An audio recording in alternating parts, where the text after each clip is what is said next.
Municipal ఎన్నికలకు సిద్ధంగా ఉన్నామన్నారు రాష్ట్ర బీజేపీ అధ్యక్షుడు రామచంద్రరావు. ఈ నెల 17న మున్సిపల్ ఎన్నికలపైన రాష్ట్ర స్థాయి వర్క్ షాప్ నిర్వహిస్తున్నామని చెప్పారు. పట్టణాల్లో తమకు గట్టి పట్టు ఉందన్నారు. గత బీఆర్ఎస్ కాంగ్రెస్ ప్రజలను మోసం చేశాయంటున్న రామచంద్రరావుతో విజయ్ ఫేస్ టు ఫేస్. స్టేడియంలో బీజేపీ ఆధ్వర్యంలో సంక్రాంతి సంబరాలు నిర్వహిస్తున్నారు. ప్రస్తుతం మనతో మాట్లాడేందుకు బీజేపీ రాష్ట్ర అధ్యక్షుడు రామచంద్రరావు ఉన్నారు. ఎలా చూస్తారు ఈరోజు ఇక్కడ సంక్రాంతి సంబరాలు మీ ఆధ్వర్యంలో నిర్వహించడం? ఏం చెప్పదలుచుకున్నారు రాష్ట్ర ప్రజలకు? చాలా బ్రహ్మాండంగా ఉత్సాహంగా ఈరోజు తెలుగు రాష్ట్రాల్లో సంక్రాంతి జరుగుతూ ఉంది. తెలుగు రాష్ట్రాలకు సంబంధించిన 2 రాష్ట్రాల్లో తెలుగువారు ఈరోజు సంక్రాంతిని పిండి వంటకాలతో, ముఖ్యంగా బియ్యం పిండి వంటకాలతో, అదేవిధంగా బెల్లము నువ్వులు సంబంధించినటువంటి వంటకాలు ఈరోజు మనం ఇప్పుడు ఉన్నటువంటి ఒక అయితే వాతావరణం ఉంటుందో చలి ఒకేపు కిరణాలు సూర్యుడి కిరణాలు మీద వస్తున్న సమయంలో మంచి వాతావరణంలో పతంగులు కూడా ఎగిరేటటువంటి అన్వయి గత అనేక సంవత్సరాలుగా మన దేశంలో ఉన్నది.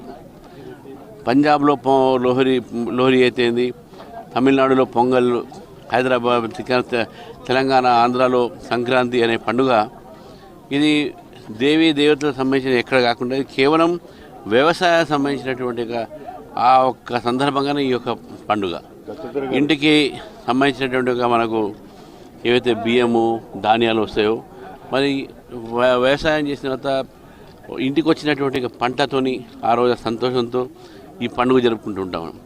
ఇదే విధంగా ఆ భగవంతుడిని కోరుతా ఉన్నాను.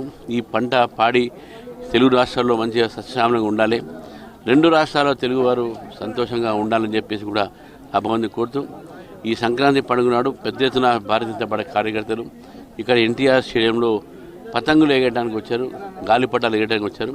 ముఖ్యంగా వారందరికీ ధన్యవాదాలు తెలుపుతూ మరి ఇప్పుడే దత్తాత్రేయ గారు కూడా వచ్చారు, వారు కూడా ఈ యొక్క కార్యక్రమం పాల్గొన్నారు. చాలా సంతోషమైన విషయం. ఇక మున్సిపల్ ఎన్నికలకు సంబంధించి నిన్న రిజర్వేషన్లు కానీ ఇవన్నీ కూడా నిన్న ఈసీ విడుదల చేయడం జరిగింది. ఎలా ఉండబోతుంది పార్టీకి సంబంధించి? మున్సిపల్ ఎలక్షన్స్ డెఫినెట్గా భారతీయ జనతా పార్టీకి మంచి ఫలితాలు వస్తాయి. మాకు పూర్తి నమ్మకం ఉంది. అన్ని పార్టీ కన్నా ఎక్కువ బీజేపీ గెలుస్తుందని చెప్పి నమ్మకం ఉంది. పట్టణాలు అభివృద్ధి చెందాలంటే బీజేపీని గెలిపించాలి, పట్టణాలు బాగుపడాలంటే బీజేపీని గెలిపించాలి. ఈరోజు దేశవ్యాప్తంగా కూడా పట్టణాలలో కూడా బీజేపీ గెలుస్తూ ఉంది. ఇటు కేరళలో త్రివేంద్రం అయితే ఏంది, ఇతర మున్సిపాలిటీ అయితే, ఇటు మహారాష్ట్రలో అయితే ఏంది, ఎక్కడైతే ఏంది, ఈరోజు భారతీయ జనతా పార్టీకి మంచి ఫలితాలు వచ్చినాయి. కాబట్టి అదే ఒక వరవడి ఈరోజు తెలంగాణలో కూడా తెలంగాణ మున్సిపాలిటీలు కూడా కొనసాగుతుందని చెప్పేసి నమ్ముతున్నాను. కార్యాచరణ ఇప్పుడు మాకు 17వ తారీఖు నాడు వర్క్షాప్ ఉన్నది. ఆ వర్క్షాప్లో అనేక ప్రిపరేటరీ మీటింగ్ ఉంది. ఆ ప్రిపరేటరీ మీటింగ్లో మేము స్ట్రాటజీ కూడా అన్నీ ఆలోచిస్తాం. స్థానిక సమస్యల మీద మేము పోరాడతాం, ప్రభుత్వ ఉద్యోగస్తుల సమస్యల మీద పోరాడతాం. వారు రిటైర్డ్ ప్రభుత్వ ఉద్యోగస్తులు ఆల్రెడీ పోరాడుతున్నాం. ఒక ఏదైతే ఎంప్లాయ్మెంట్ ఇష్యూ ఉందో, అన్ఎంప్లాయ్మెంట్ ఇష్యూ ఉందో, ఇవన్నీ కూడా మేము తీసుకొని ప్రజల ముందు పోతాము. ఈ 2 ప్రభుత్వాలు కూడా గతంలో టీఆర్ఎస్, ఇప్పుడు కాంగ్రెస్ పార్టీ, ఈ 2 కూడా పట్టణాలని అభివృద్ధి చేయడంలో వైఫల్యం చెందింది. బీజేపీకి ఇస్తే కేంద్రం సహకారంతో, కేంద్ర నిధులతో తప్పకుండా పట్టణాల్లో మేము మెరుపుగా ముందుగా తీసుకుపోతాం, దాన్ని అభివృద్ధి చేస్తామని చెప్పి మేము అనుకుంటున్నాం.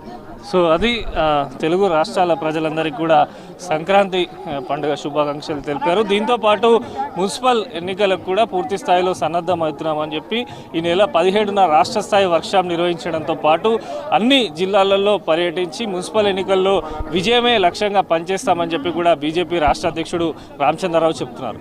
కెమెరా పర్సన్ పురుషోత్తంతో విజయ్, V6 న్యూస్, హైదరాబాద్.